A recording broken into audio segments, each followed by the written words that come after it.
Amigos, muy buenas noches. Un gusto, como siempre, poder saludarles. Es lunes y qué bueno que nos acompañan para empezar bien la semana, discutiendo entre todos de temas como el proceso electoral que acabamos de tener el 7 de julio en diferentes estados de la República Mexicana. ¿Qué es lo que pasó? Vamos a revisar, si les parece bien, este asunto de la democracia, de la participación ciudadana, de la transición y qué es lo que falta. Y también, ustedes saben qué pasa con los materiales electorales una vez que pasan los procesos, qué ocurre con todo esto. Quédense con nosotros y de ello vamos a platicar con detalle.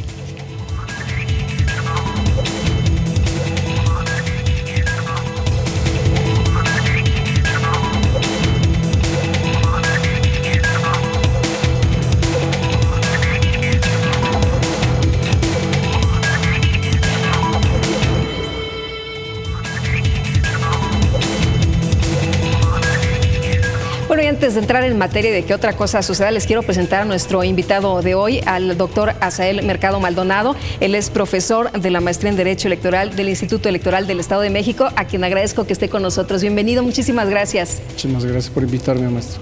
Y bueno, en un momento más estaremos platicando con él del pasado proceso del 7 de julio. Y por lo pronto les quiero presentar un anticipo de lo que vamos a estar, ya sabe usted, en materia electoral, diferentes temas, pero de lo que vimos el programa anterior, aquí se los dejo.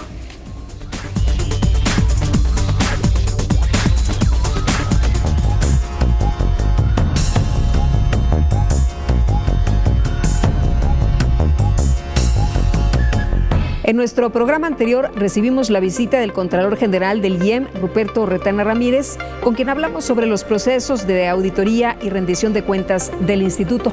La fiscalización es un mecanismo que permite rendir cuentas al Instituto Electoral del Estado de México.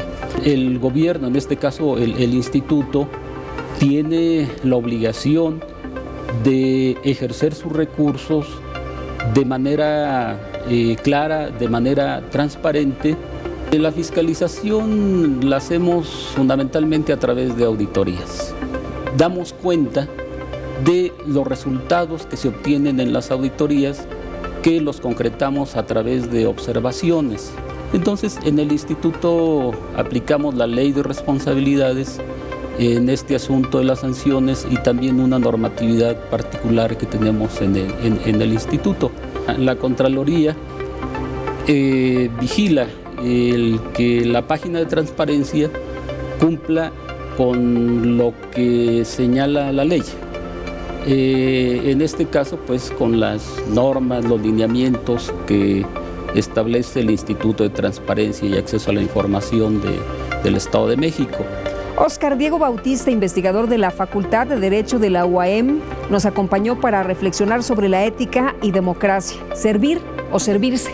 La ética es una disciplina del conocimiento que tiene que ver con la conducta del hombre, y obviamente se dice que es ética pública cuando ponemos la atención en las actitudes y en la conducta de los servidores públicos. Aquellos individuos que aspiraban a ocupar un cargo público tenían que ser personas íntegras, personas que de alguna manera hicieran actos buenos, actos positivos y fueran reconocidos por su comunidad, personas que de alguna manera fueran de honor, de mérito. Y esta forma de representar el honor o el mérito se daba a través de una túnica blanca. El blanco es símbolo de pureza, entonces tenían que ser hombres puros, hombres buenos, hombres cándidos.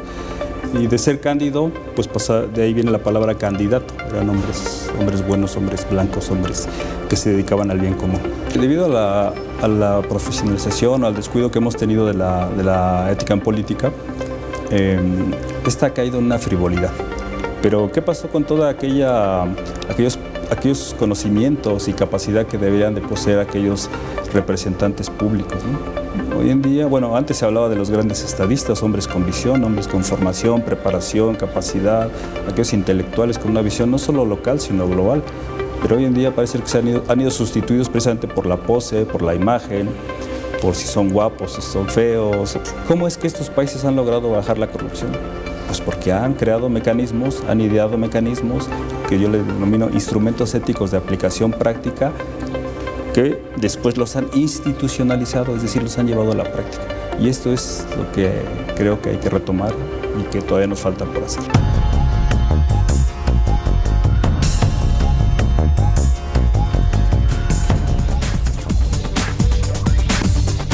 Y como todas las semanas, mucha actividad y usted sabe que nosotros le presentamos siempre un resumen de lo más importante.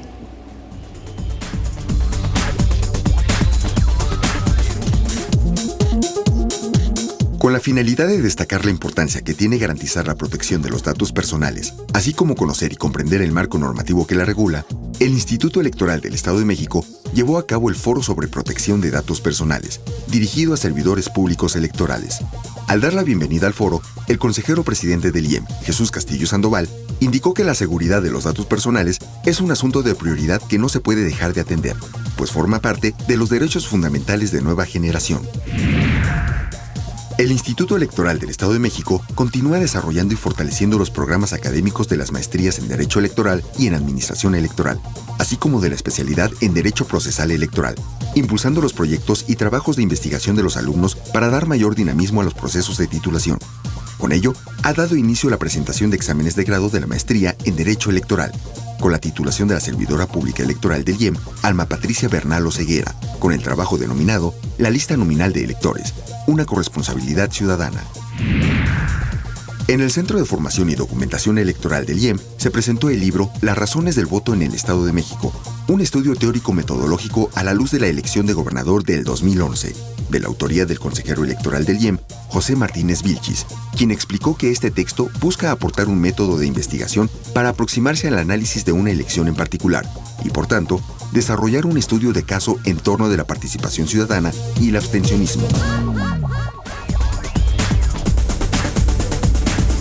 Azael, acabamos de tener procesos electorales en distintos estados de la República, 14 de ellos llamaron mucho la atención, sobre todo por lo que acaba de pasar, por lo que hemos visto, presiones, algunas situaciones, no nada más de que no se reconoce un ganador y que los dos dicen que son ganadores, sino algunos otros componentes que formaron parte de estos procesos. ¿Cómo lo ves tú? Hemos avanzado mucho en materia de transición, ya está acabada, no está acabada, ¿y qué nos falta? Sí, Lupita. Mira, yo creo que los últimos procesos electorales han abierto muchos interrogantes en asuntos sumamente delicados y graves, como por ejemplo es el asunto de la violencia.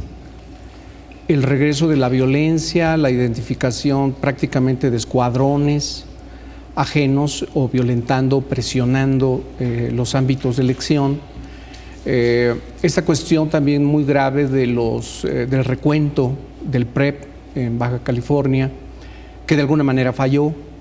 Incluso aquí se vuelve, digamos, a subrayar esta necesidad más bien de crear un Instituto Nacional Electoral, donde este tipo de problemas que parecía que nuestra incipiente democracia ya había superado,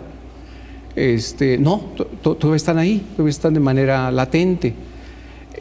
Pero lo que me parece muy grave, bueno, es la presencia de violencia, de irrupciones, de sectores inconformes, muy cercanos al poder algunos de ellos, con muchas sospechas incluso de manipulación política de las mismas fuerzas vivas.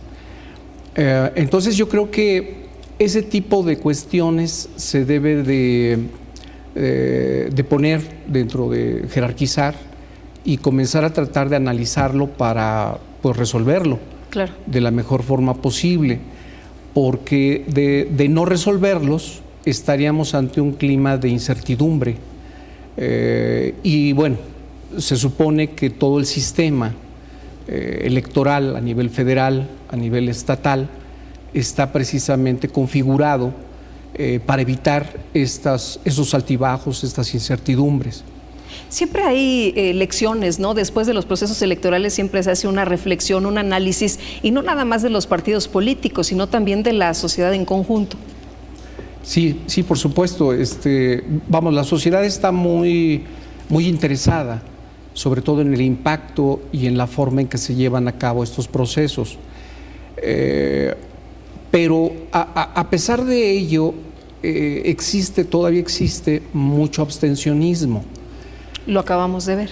Exactamente. Esto se puede incluso interpretar arriba de un 64-65% de abstencionismo, lo que también es otro problema grave, porque bueno, aquí algunos autores indicarían que la gente tiene una especie de descrédito hacia esos procesos, incluso de rechazo. Y bueno, manifestaciones como las que hubo en Veracruz, donde apareció incluso una figura de un gato, el gato Morris. El famoso gato Morris, y apareció un burro, y apareció también, que llamó mucho la atención, el tema de los animales en los procesos electorales. Es sin duda un elemento de manifestación hacia el descrédito, incluso a las figuras políticas o a los mismos partidos políticos. Vamos, Morris anduvo sobre más de 7,000 votos, lo que cualquier partido político realmente hubiera envidiado con una presencia de esta naturaleza. Sin duda.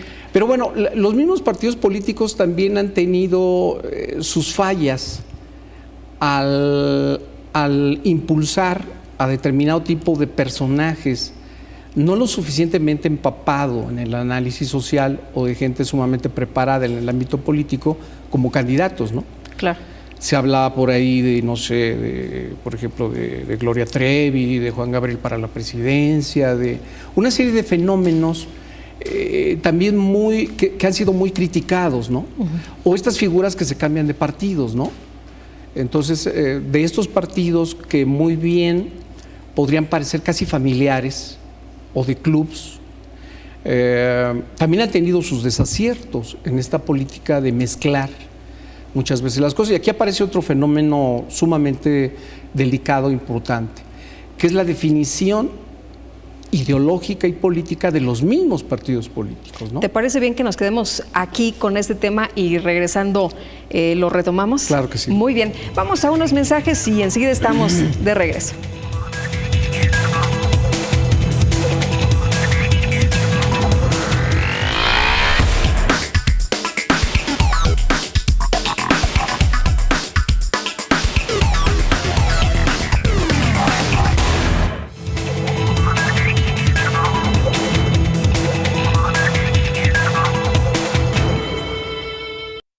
Gracias a tu participación y confianza, el Instituto Electoral del Estado de México cumple 17 años de vida institucional, trabajando con los mexiquenses para fomentar la práctica de valores y construir día con día una mejor ciudadanía.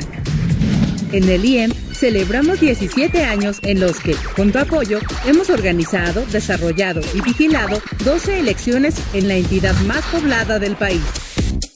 IEM, Instituto Electoral del Estado de México. Detrás de tu voto hay buenas noticias. Un programa del Instituto Electoral del Estado de México.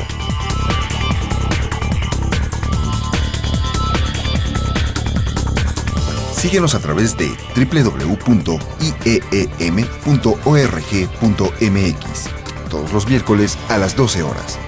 IEM, Instituto Electoral del Estado de México. Haz lo tuyo.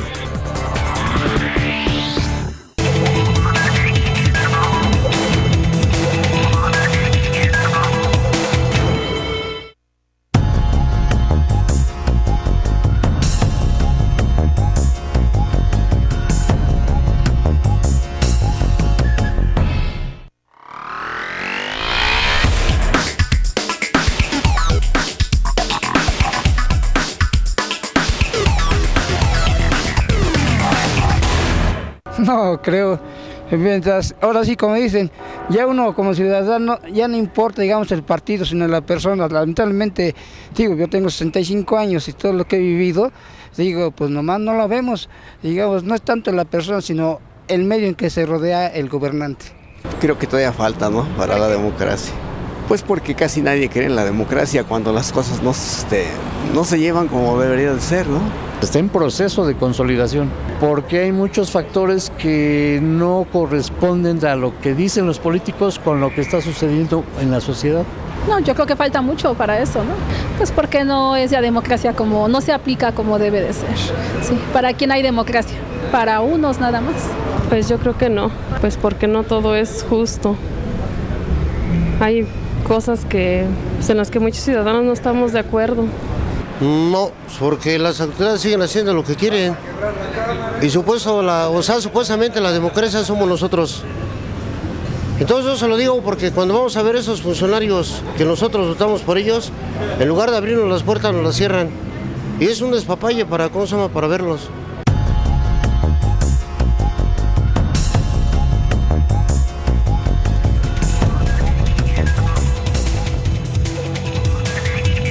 Bueno, y eso que decían nuestros amigos a quienes les preguntamos en la calle, bueno, ¿tú qué piensas? Pues tiene mucho que ver con lo que decías antes de que fuéramos a la pausa sobre la banalización de la democracia, los partidos políticos y la ideología. ¿Qué pasó con esto? ¿En qué momento estamos? Bueno, sin duda alguna, el desarrollo institucional del país nos ha permitido de disfrutar una paz social. Esto realmente es muy importante. Pero fundamentalmente, digamos, tú marcabas una fecha del 76, 77, sí. 82, que fue muy importante para reconocer la apertura del ambiente ideológico en México y que hubiera por fin alternancia en el poder en el 2000. Fue muy importante, es un crecimiento, yo diría, exponencial. Sin embargo, la política mexicana yo creo que debe estar a revisión, y los partidos políticos, que son los principales agentes que buscan el poder, digamos, para gobernar y en todo caso legitimar un proyecto de desarrollo a nivel nacional, deben de entrar en un proceso de rediseño.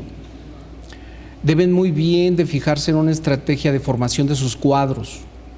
Deben de superar el ámbito de desarrollo prácticamente familiar o de club de iniciados, porque se han ido alejando cada vez más de los intereses de la sociedad. Bueno, lo veíamos en las participaciones de la gente, ¿no? Que dicen, bueno, ir a ver a un político, pues es la verdad un tormento, ¿no? Te abren las puertas, te cierran las puertas, la democracia no es para todos, en fin, este tipo de opiniones. Sí, de manifestaciones, ¿no?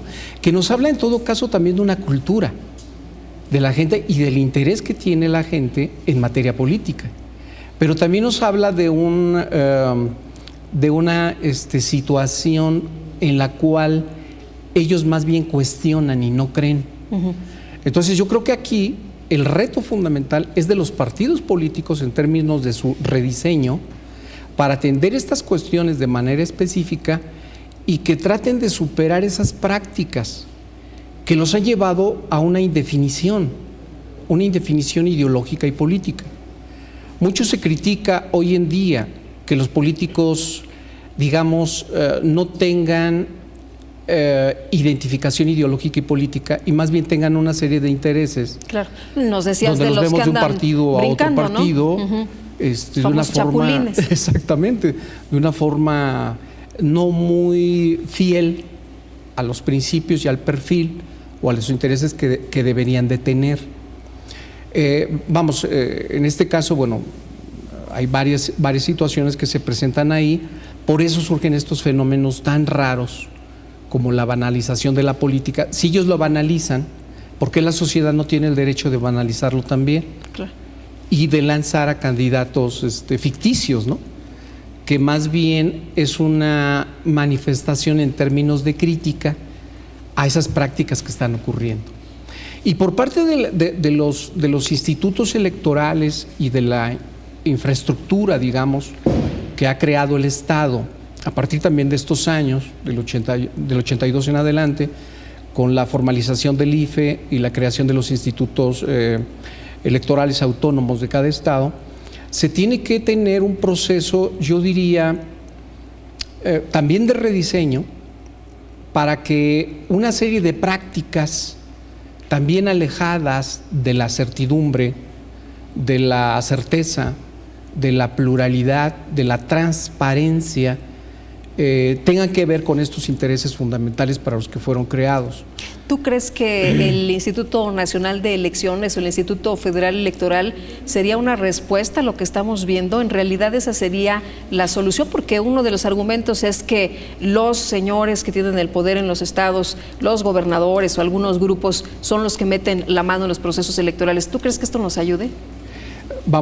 Cualquier práctica en términos para alejar a esta infraestructura que organiza, procesa y cuenta en todo caso la manifestación democrática del voto, es correcto que se aleje de los intereses y sobre todo de las prácticas del dinero y de las influencias políticas. A veces es mejor que solamente exista alguien que cuente de una manera no comprometida con otros intereses. Yo creo que debería de ser el ejercicio fundamental de esta infraestructura electoral que ya tenemos y que, por cierto, es muy compleja, es muy amplia y se ha ido consolidando, en mi opinión, en los últimos años. Pero yo critico, por ejemplo, que todavía no se tiene el ámbito, por ejemplo, de fiscalización precisa y oportuna para regular estos procesos. Y por eso es que en la práctica política surgen tantos problemas que van a llenar de descrédito precisamente la operatividad política. Y es ahí yo creo que donde debemos de darle más facultades. Yo observo que sí se tendría una gran virtud en términos de que el instituto que se pretende nuevo organice absolutamente todos los procesos a nivel nacional, Instituto Nacional Electoral. Sin embargo, esto, y lo he hablado con otros colegas, me dicen que puede ser el regreso al centralismo. Exactamente. Tan difícil y tan preocupante que fue en nuestro país cuando requeríamos al interior de nuestro país que más bien los servicios y toda la operatividad, digamos, administrativa se descentralizara, lo cual sucedió con gran éxito. Yo en lo particular creo que los institutos electorales específicos de los estados deberían de consolidarse más en su autonomía. Y las mismas fuerzas al interior, digamos de todas las fuerzas del Estado y las fuerzas políticas, deberían de respetarlo para que solamente se les garantizara la posibilidad de que hicieran correctamente y de manera transparente su trabajo. Yo creo que debería de haber esta apertura por parte de los agentes políticos. No meter las manos en las urnas. Necesitamos otra reforma electoral. Cuando hay procesos federales, ya ves que se hace este análisis y todo el mundo dice, bueno, es que necesitamos otra reforma porque necesitamos corregir tal y cual cosa, y las reformas, pues es un tema inacabado, no está agotado, no existe la reforma perfecta. Así es. Yo creo que con reformas este país no se gobierna. Muchas veces la promesa de la reforma, bueno, evidentemente ayuda a consolidar un marco jurídico donde se establezcan las condiciones y las reglas de operatividad, bueno, en todos los ámbitos de importancia: reforma energética, reforma de comunicaciones, reforma política, en fin. Yo creo que ese trabajo se debe de hacer, pero cuando ese trabajo se presume como el eje central y fundamental del gobierno y de todos los aparatos, digamos, y agentes políticos y sociales, estamos realmente desviando el camino. Se gobierna también con la práctica. ¿De qué nos sirve tener unas reformas perfectas si hacemos en la práctica otra cosa? Ese es el elemento, digamos, humano que tenemos que controlar a final de cuentas. Los límites del poder, los límites del respeto que deben de tener los partidos y las fuerzas vivas de la sociedad para no trastornar la operatividad de los procesos electorales y sobre todo la certidumbre en su conteo. Entonces, bueno, hay problemas, como puedes ver, Lupita, severos, graves, que yo en lo particular creo que requieren de atención urgente por parte de todos los agentes sociales y políticos, y sobre todo crear instancias de supervisión y de vigilancia para que se aplique la ley de manera correcta en nuestro país y estos procesos no sigan desbordando los ámbitos, digamos, de paz social, ¿no? Muy bien, pues te agradezco, Asael, que hayas platicado con nosotros en esta ocasión, además de un tema tan importante y además recién pasaditos los procesos allá en 14 estados de la República Mexicana. Muchas gracias por haber estado con nosotros. Fue un placer. Al contrario, muchísimas gracias bienvenido. por su atención. Gracias. Y bueno, nosotros hacemos una pausa y enseguida estamos de regreso. Vamos a platicar qué pasa con los materiales electorales. ¿Usted sabe qué se hace después de la jornada electoral?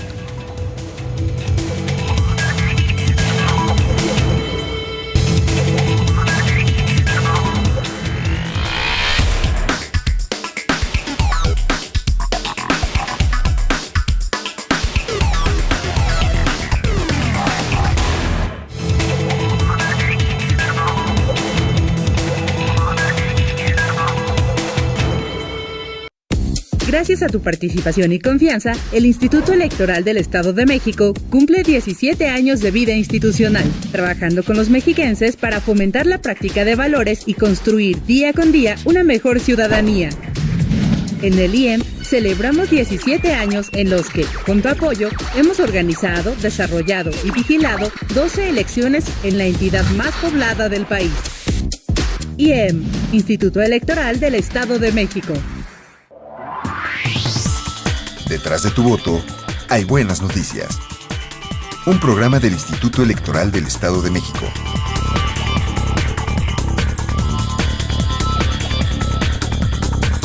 Síguenos a través de www.ieem.org.mx todos los miércoles a las 12 horas. IEM, Instituto Electoral del Estado de México. Haz lo tuyo.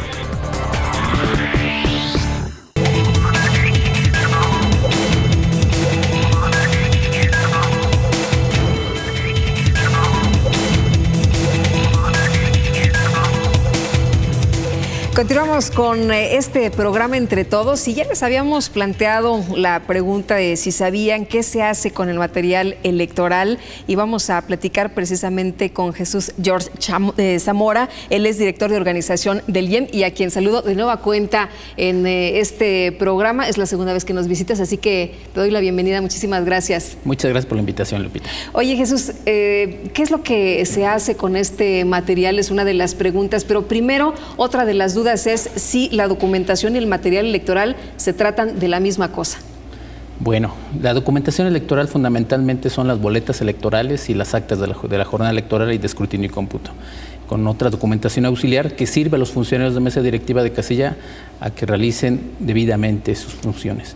Y en cuanto al material electoral, son todos los muebles, todos los elementos que se utilizan, urnas, mamparas, útiles, papelería, que se utilizan en las casillas electorales para garantizar que el voto sea libre y secreto. Son las diferencias fundamentales. Ahora, ¿qué pasa con estos materiales electorales antes de la jornada, durante la jornada y después de la jornada? Platícanos, por favor, quién se encarga de todo esto, de la distribución y después qué sucede. Qué buena pregunta, Lupita, porque nos permite hacer del conocimiento de los ciudadanos que no nada más el día de la jornada electoral se utilizan esos elementos. El que existan en un solo día significa un trabajo arduo de todo el proceso electoral. Desde enero del inicio del año del proceso electoral estamos trabajando respecto a estos importantes temas. En cuanto a material electoral, primero señalar que el Instituto Electoral del Estado de México es junto con el Estado de Michoacán, somos los dos institutos que utilizamos material de cartón para las urnas y mamparas, que es fundamentalmente el mobiliario que se utiliza en las casillas electorales. Los demás institutos electorales, incluyendo el Instituto Federal Electoral, utiliza material de plástico, polipropileno, propiamente dicho. ¿Por qué utilizamos material de cartón? No es un capricho el que se haya decidido utilizar material de cartón. Tiene bases científicas. No les decía a la gente, ya no les alcanza, ya ahora ponen cartón. Bueno, puede aparentar eso, pero tiene raíces más profundas, tiene bases científicas. Lo que hicimos en la dirección fue hacer un diagnóstico científico con la ayuda de la Universidad Autónoma del Estado de México, con su Facultad de Arquitectura, y con la Universidad de Guadalajara a través de su Instituto de Celulosa y Papel, único instituto especializado de Latinoamérica en papel y cartón, para que nos dijeran si efectivamente son funcionales para la jornada electoral. A ellos les resultó muy atractivo el estudio porque realizan estudios, pero para empresas que utilizan cartón, pero nunca nunca se imaginaron que un instituto electoral se acercara a ellos para pedirles este requerimiento.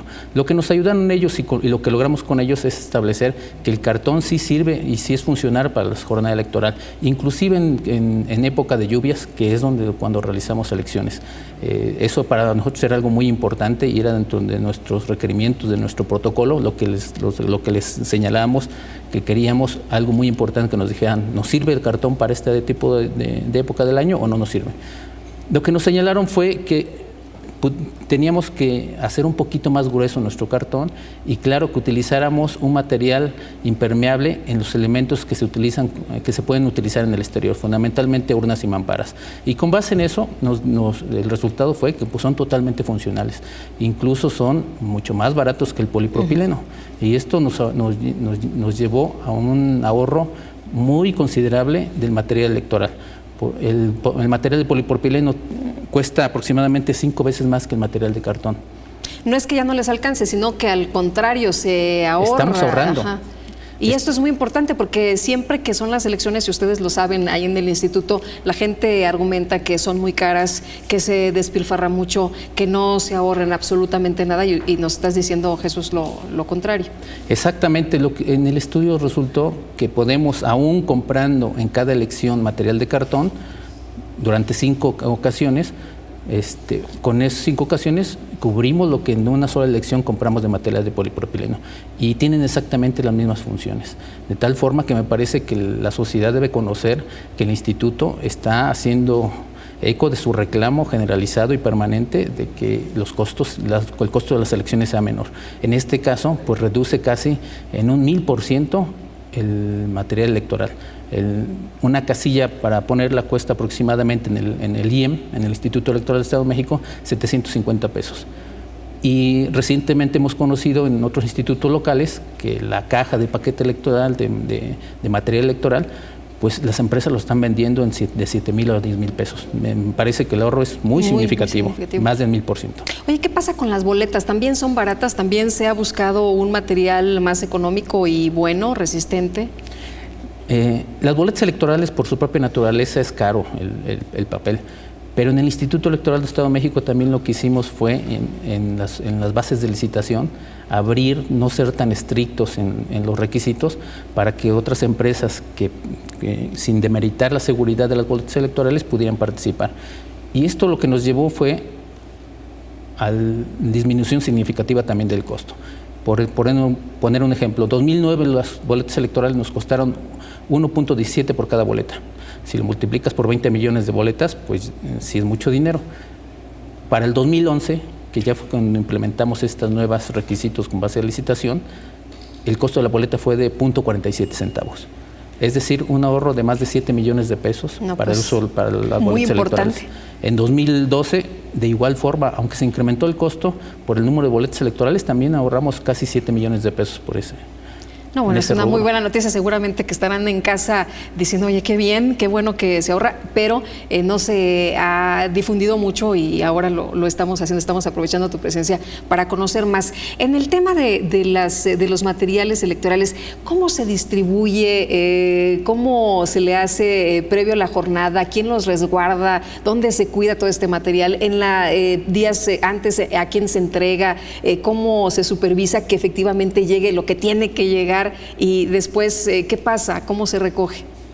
Pues mira, en ambos rubros, tanto en material electoral como documentación electoral, existen controles tanto en el Código Electoral como en los lineamientos que pide el Consejo General para que la cadena de custodia sea muy estricta. En el caso de boletas electorales, de documentación electoral, lo que podemos asegurar totalmente que siempre no existe un tramo en las que las boletas electorales no sepamos dónde se encuentran. Incluso desde antes de su fabricación. ¿Por qué lo digo? Porque los lineamientos que pide el Consejo General nos dicen que debemos supervisar día y noche en la empresa la fabricación de las boletas electorales. Y no solo eso, sino que los partidos políticos tienen derecho a estar presente en la fabricación, de tal forma que servidores electorales como representantes de partidos políticos siempre están, pues prácticamente, en la fabricación de las boletas electorales. Y en el último proceso electoral, además, fue durante un plazo muy pequeño.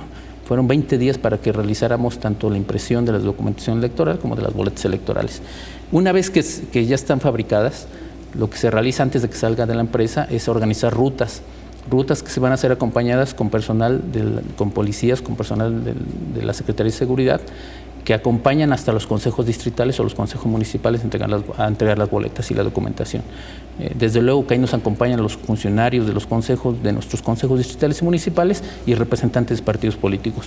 Cuando llegan a los consejos, hay áreas específicas totalmente herméticas donde se va a resguardar con una sola entrada y una sola salida. Ante la presencia de los partidos políticos, los consejeros ingresan las boletas electorales a esa área de resguardo y se sella.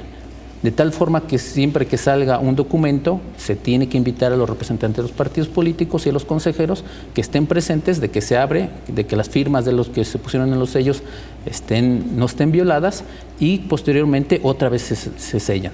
De tal forma que hasta ese momento, que es en los que se realizan los trabajos de clasificación de las boletas electorales para hacerlas por paquetes para cada casilla, se encuentra totalmente resguardados. No terminamos ahí. En esa época también lo que hacemos es meterlas en bolsas de seguridad. Bolsas de seguridad, como las bolsas de seguridad que utilizan las empresas de dinero, que trasladan dinero y valores, que si se abren se muestran inmediatamente que han sido violadas. Se entregan selladas ya a los presidentes de mesa directiva de casilla, de tal forma que los presidentes de mesa directiva de casilla lo único que tienen que hacer es presentarse y abrir el día de la jornada electoral esa bolsa, y en la presencia de los representantes de partidos políticos y los funcionarios de mesa directiva de casilla, pues contar las que son las boletas, que es uno de los procedimientos también de los últimos para mantener el control y seguridad de las boletas electorales. En ningún tramo hay pérdida de boletas electorales, y me parece que eso habla mucho de la seguridad y la confianza que deben tener los ciudadanos de que el documento donde van a plasmar su voto pues es seguro. Pues interesante sin duda esto que nos comentas, y muchos de nuestros amigos seguramente que lo desconocían, muchos incluso que trabajamos en los medios a veces perdemos de vista estos detalles que son importantes, y en materia de seguridad me parece que es un tema que está superado. Hablando de materiales, hablando del Instituto Electoral, vamos a presentar, si te parece bien, el trabajo que se hace a través de los libros, de los documentos en nuestros contextos.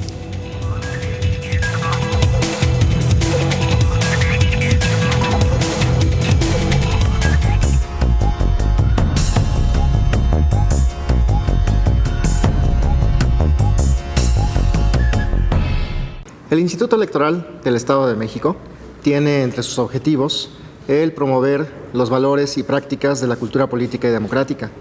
En ese sentido, desarrolla a lo largo del año diversas actividades que tienden a que la gente, los ciudadanos del Estado de México, conozcamos cuáles son los elementos más relevantes de la democracia, las elecciones y todos aquellos aspectos que hacen y que nos hacen ciudadanos. Entre las actividades que desarrollamos está la publicación de obra especializada en diversos tópicos, como la que les presento en este momento, que se llama ¿Para qué reformar? Los impactos de la reforma electoral de 2007 en los procesos electorales estatales en México, de Jesús Cantú Escalante y José Ruiz Valero. Esta obra hace un estudio sobre el impacto que tuvo la reforma electoral de 2007, la reforma federal, en las leyes o los códigos estatales electorales. Por ejemplo, entre otras cosas, plantean el tema de los tropiezos del nuevo modelo de propaganda político-electoral, un análisis comparado sobre la regulación de campañas negativas, sistemas regulados y autorregulados, impacto de la reforma de 2007 sobre la libertad de expresión, la reforma electoral de 2007 y el sistema de administración electoral en México, organización electoral en México, condiciones y limitaciones. Todos ellos son temas que están contenidos en este libro y que son fundamentales para comprender qué pasa con la democracia, con las elecciones, en el contexto de las elecciones en las entidades del país y, naturalmente, con énfasis en lo que pasa en las elecciones locales en el Estado de México después de la reforma electoral de 2007. Para aquellos ciudadanos, ciudadanas que estén interesados en tener un ejemplar, pueden acudir a las oficinas del Centro de Formación y Documentación Electoral que se encuentran en el Instituto Electoral del Estado de México, en la ciudad de Toluca. Los ejemplares son gratis y ahí también podrán hacer uso de los servicios que el centro presta y el instituto presta a los ciudadanos.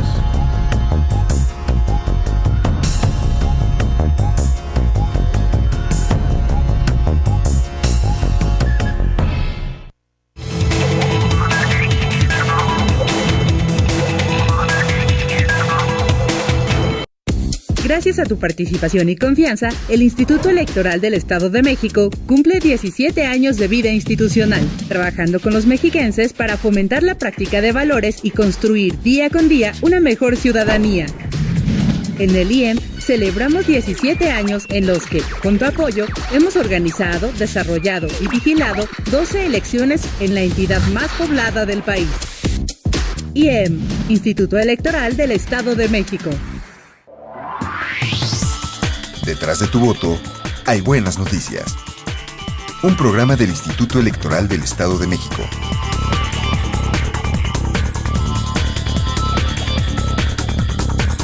Síguenos a través de www.ieem.org.mx, todos los miércoles a las 12 horas.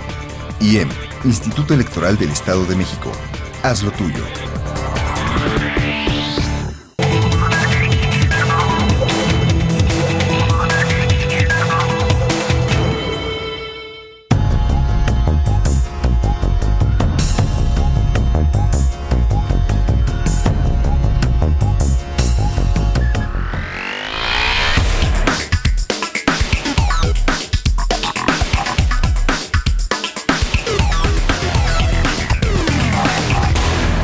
Pues sí, podría ser una forma de economizar.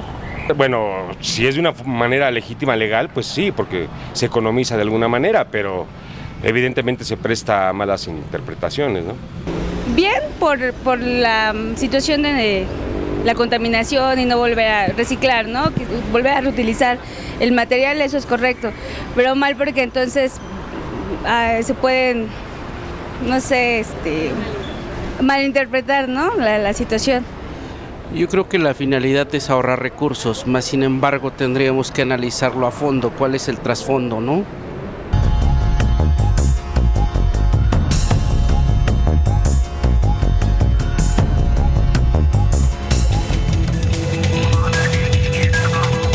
Bueno, si te parece bien, Jesús, retomamos dos de las respuestas de nuestros amigos del auditorio que me llamaron mucho la atención. Una, el tema de si esto es legal, ¿no? Si esto es realmente legal, si se puede hacer y que se presta a malas interpretaciones reutilizar este material. Platícanos, por favor. Bueno, me parece que el instituto, como un órgano del Estado, es de los principales encargados y responsables de la responsabilidad social, valga la redundancia, y una de las cosas más importantes es cuidar la ecología.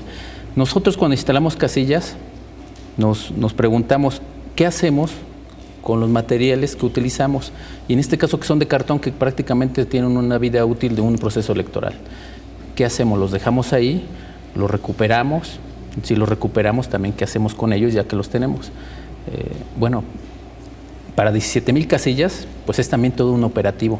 Y en esto los ciudadanos también nos ayudan mucho, Lupita, para la recuperación de material, porque son los propios funcionarios de mesa directiva de casilla quienes nos ayudan a que en la misma caja en que se les entregó el mobiliario, las urnas y mamparas de cartón, pues también los resguarden ahí, y nosotros mediante un operativo lo recogemos en nuestros consejos distritales y municipales. De tal forma que es una divisa del instituto dejar el lugar de casilla mejor de que lo encontramos, sin basura. Sin basura electoral, que también es un reclamo a la sociedad. Me parece que en eso tiene una funcionalidad ya inmediata, que no exista basura electoral. Pero una vez que ya están en los consejos, nosotros lo recopilamos en la bodega central del instituto, y por lo que hace al material electoral, la pregunta es qué hacer con ellos. Lo que hemos hecho en procesos pasados es donarlo a la CONALITEC, a la Comisión Nacional de Libros de Texto Gratuitos, para reciclarlo y para que se utilice en la elaboración de libros de texto. Era una donación a la CONALITEC, y que la CONALITEC se comprometía a ir por el material y utilizarlo. Se recicla, se procesa totalmente, por lo que hace el material de cartón. Y por lo que hace a material que sí puede ser reutilizado, por ejemplo el de metal, las marcadoras, las tijeras donde se ponen las mamparas, los propios mamparas y urnas de polipropileno que todavía tenemos aproximadamente para instalar en 5,000 casillas, lo que hacemos es rehabilitarlo. Y me parece que no puede existir mala interpretación, al contrario, también eso nos ahorra la rehabilitación de material. Nos ha ahorrado, por ejemplo, en 2011 nos ahorró 4 millones de pesos. Es decir, eso, si comparáramos el costo de ese material, inclusive de cartón, nos ahorra 4 millones de pesos. En 2012 nos ahorró 3,5 millones de pesos. Va disminuyendo porque va terminando la vida útil de material de polipropileno. Claro. Material de polipropileno que ya tiene más de 4 procesos electorales, pero que aún lo seguimos utilizando. Oye, pero tengo entendido que ya que no también gastamos para eso. Se lo han prestado a otros estados de la República, ¿no? Tengo entendido por ahí Aguascalientes en alguna ocasión. Así es. Ya que lo tenemos rehabilitado, ¿qué es lo que hacemos? ¿Lo guardamos? No, también lo utilizamos para los programas de educación cívica del propio instituto, es decir, las elecciones que realizan en las escuelas, elecciones de sociedad de alumno, elecciones internas de los propios partidos políticos, también nos solicita material que está guardado y que es para eso, para difundir la cultura política. Y como bien lo dices, también es para ayudar a nuestros institutos hermanos que... En este caso, Aguascalientes requirió de material de urnas y mamparas, que también se las prestamos con todo gusto y de forma gratuita. Esto es por lo que hace material. Y por lo que hace la documentación electoral, pues desde luego que regresan los paquetes electorales con los sobres de boletas utilizadas, inutilizadas, de votos nulos, etcétera, todo lo que conforma el paquete electoral, y se resguarda. La finalidad inmediata es que se resguarde para una cuestión de recuento de votos, para la cuestión de las impugnaciones y solicita el requerimiento de los tribunales, pero después de que termina eso, como ya sucedió, ¿qué es lo que hacemos con el papel? Pues también, que lo tengas en una bodega ahí todo el tiempo. Pues lo tenemos en una bodega mientras cumple estas finalidades. Ya cuando se terminó, que ya no hay ninguna impugnación, que ya se terminó el proceso. Lo que hacemos, pues, seguimos con nuestra responsabilidad social, y lo que hacíamos es donarla a la Comisión Nacional de Libros de Texto Gratuito. Ahora lo que hacemos es también darle una utilidad al instituto, y lo que hacemos es permutarlo con una empresa especializada en este tipo de reciclaje de cartón y papel, y lo que nos regresa es papel reciclado en hojas tamaño carta, que son las que utilizamos durante todo el año el Instituto Electoral. O sea, tenemos utilidad por todos lados, si puedes verlo. Oye, no significa que no se asusten nuestros amigos del auditorio. Esto no quiere decir que nos dan las boletas y que ahí las borran y luego se vuelven a utilizar. Eso no ocurre. No. Es un proceso que se hace de reciclado del papel, ¿no? Así es, y además es importante lo que dices, porque este reciclado, esta destrucción se realiza con la presencia de representantes de partidos políticos y ante notario público, de tal forma que desde que está en la bodega, hasta su traslado y en la empresa que permutará su destrucción, se realiza siempre ante la presencia de fe pública. Y esto es para seguridad de que las boletas electorales pues jamás se van a volver a utilizar. Eso es muy importante. ¿El tiempo que deben tener ustedes este material, cuánto es? El código no nos señala ningún plazo, pero me parece que después de que ya cumplió su finalidad y que ya se terminó el proceso electoral, ya no existen impugnaciones de ningún tipo. Me parece que lo más importante es que sigan teniendo utilidad estos elementos. Y la utilidad es esta, hacerlos de una manera ecológica, reciclarlos, y si tiene un beneficio para el instituto, como en este caso de que nos regresan papel reciclado nuevo, pues me parece que mejor. Al contrario de lo que pudiera parecer, qué bueno que hicieron esas observaciones los ciudadanos, porque nos da la oportunidad de explicarles que es totalmente al contrario. Nos representan ahorros significativos, repito, de 4 millones en 2011 y de 3,5 millones en 2012, además del papel que nos regresan. Claro, esto genera ahorros y también genera confianza, ¿no? Se destruye, ya no hay nada, nada de que puedas meter a lo mejor alguna boleta. Esto va formando parte de la confianza.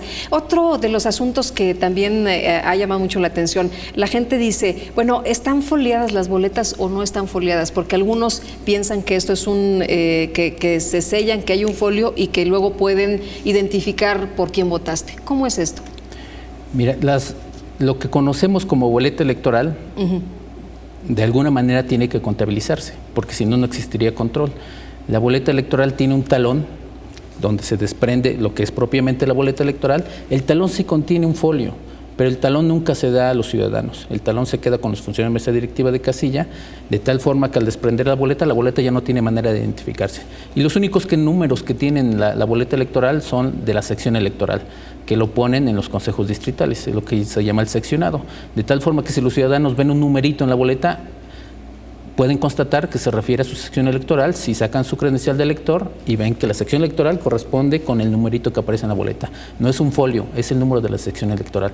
No se encuentran foliadas las boletas electorales. Existe un talón que es de control de la impresión de las boletas electorales, pero no existe ninguna manera de identificar al ciudadano que utilizó esa boleta electoral. Oye, ¿cómo se distribuyen los materiales? Porque también otra de las preguntas que nos hacen es las cantidades. ¿Cómo se sabe efectivamente qué boleta se tiene que entregar?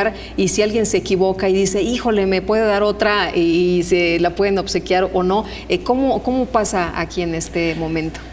Es un procedimiento muy estricto y muy meticuloso. Y no podemos imprimir más boletas electorales de las que tenemos contempladas para cada ciudadano, una para cada ciudadano que está en la lista nominal de electores.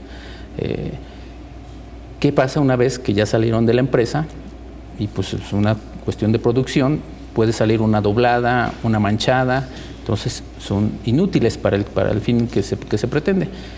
Para eso son las revisiones que se realizan en los consejos distritales de las boletas frente a los representantes de los partidos políticos, e incluso del público si quiere estar, porque todas las sesiones son públicas. Cualquiera de nuestros amigos del auditorio que nos está viendo, si está interesado, puede ir. Sí, cuando existe en época de elecciones y quiere estar presente para ver cómo se realiza ese trabajo, puede estar.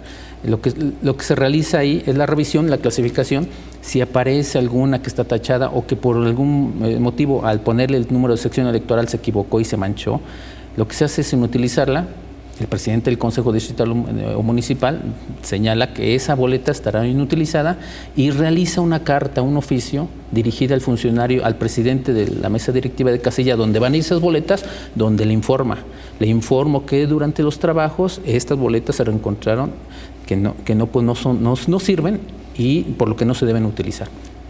Así, con número de qué tipo de boleta conforme al talón, de cuáles no se deben utilizar y que obviamente pues se deben de ingresar al final de la jornada electoral, no se deben de usar y al final de la jornada electoral deben de estar en el sobre de boletas inutilizadas, que ya estaban utilizadas desde el principio, ¿no? Oye, pues es un trabajo muy importante el que hacen los institutos electorales locales. Algo también importante, Lupita, ¿qué hacemos también con la documentación electoral? Hacemos estudios. Por primera vez el instituto va a realizar un estudio muy importante sobre el uso que tuvieron los funcionarios de mesa directiva de casilla sobre las actas de jornada electoral y de escrutinio y cómputo. Es decir, si la manera en que están hechas su diseño les ayudó para las funciones que iban a desempeñar. En el caso de los votos nulos, también con base en el sobre de votos nulos vamos a revisar de una muestra de 1005 casillas los votos nulos, de qué manera, por qué votó así la gente. Y esto nos sirve para reforzar campañas de cómo debe de votar la gente, para ayudarla a que ya no se cometan esos errores. Y finalmente esta documentación electoral nos servirá para realizar un perfil del votante. Las listas nominales de electores que también se deben de destruir, también de estas 1005 casillas haremos un perfil del votante del Estado de México, del votante mexiquense. De tal forma que conoceremos con datos reales y fidedignos tanto su edad, su origen y obviamente esto será guardando la debida confidencialidad de los datos personales. No de ninguna manera utilizaremos su nombre, exclusivamente los datos que son generales de edad y de origen del votante. Pues eso es un gusto como siempre tenerte aquí en este espacio. Qué bueno que podamos platicar entre todos de estos temas. Que pases muy buena noche y muchas gracias. Muchas gracias. Hasta luego y muchas gracias también a usted por habernos acompañado esta noche de lunes para empezar bien la semana. Le deseo que duerma bien y que la pase usted muy bien, que tenga muy buena semana.